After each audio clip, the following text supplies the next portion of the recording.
We play a little game of If You Only Knew. It's kind of like a Wild 'N Out game. Yeah, strangest fan encounter. Yeah, I would say this morning at the gym, but you can always have crazy fan encounters at the gym. But I would say one time when I was younger, when I was on the young heartthrob thing, a young lady was in my hotel room in the closet, and her mother, who worked at the hotel, set it up for her to be able to be in my room, and she just popped out and scared the living daylights out of me. Yeah, that was probably the strangest one. Did you do anything? I knew that was gonna be the follow-up question. No, I mean, okay. I called security. Best piece of advice you ever got?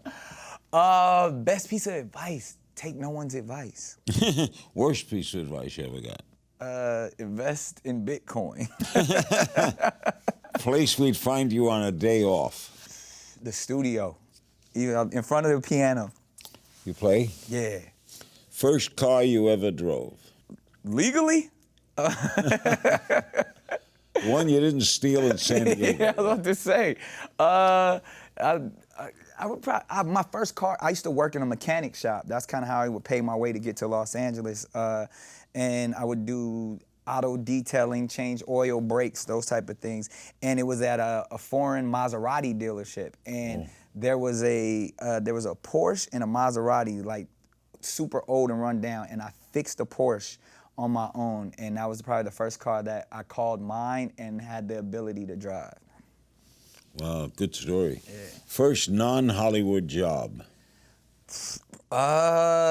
Before working at the mechanic shop, I had a job, a legitimate job at Wiener Schnitzel. Where, really? Yeah, that was my first, and probably making frankfurters. Yeah, and working the drive-through and making hot dogs, having to wear the corny hat. No, I got fired immediately because I was making jokes in the drive-through. Biggest regret? I know it sounds cliche, but I don't really have any regrets. I'll wake up with everything I'm faced with. I accept it. So everything that I've done, I'm responsible for my actions. Comedian you can't get enough of? Kevin Hart. I hate him, but I love him at the same time. Something your children do that always makes you laugh? Curse. They curse? Yeah, and it's hilarious to me.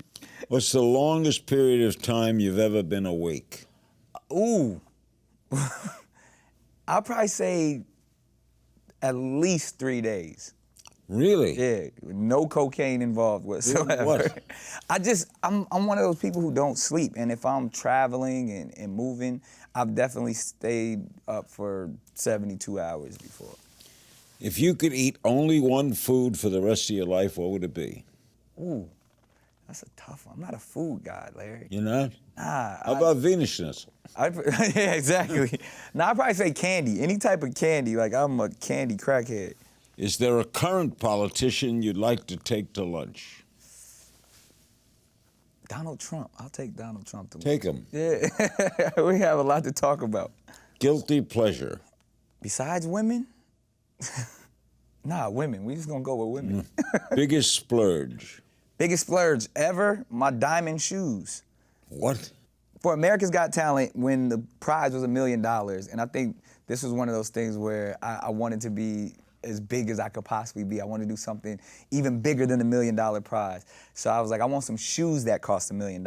And after I had them designed by Jason of Beverly Hills, and they were Tom Ford shoes. And by the time, it took over a year to design them, and they ended up being $2.2 million. It was $1 million on each foot. Who paid for them? Me. I'm still paying for them. My thing is, what I tried to do, because ultimately I didn't want it to be so gaudy, I was gonna auction them off and donate all of the proceeds to Children's Hospital. And we've had like 3 bidders so far, and the jeweler's gonna redesign on a brand new There's shoe. Jewelry all over the shoes? Diamonds all around the shoe. I keep them in a safe. I only bring them out. I gotta have security when I bring them out. Does Tom Ford design them? He designed the ultimate shoe, and then Jason did the diamonds on the top of Jason of Beverly Hills. Yeah. Did you wear them on it? I wore them on 2 finales of America's Got Talent, and I wear them on The Masked Singer as well. I wore them when I hosted one of the MTV Awards. I bring them out on special occasions. I'll bring them next time I'm here. Okay, were they comfortable? No. They weigh about like 7 pounds each. Finally, Nick Cannon in 10 years. Ooh, hopefully it's Dr. Cannon. Oh, yeah, from Harvard, from Howard. Howard, yeah. Never miss a beat. Subscribe to Larry King now and watch new episodes every day.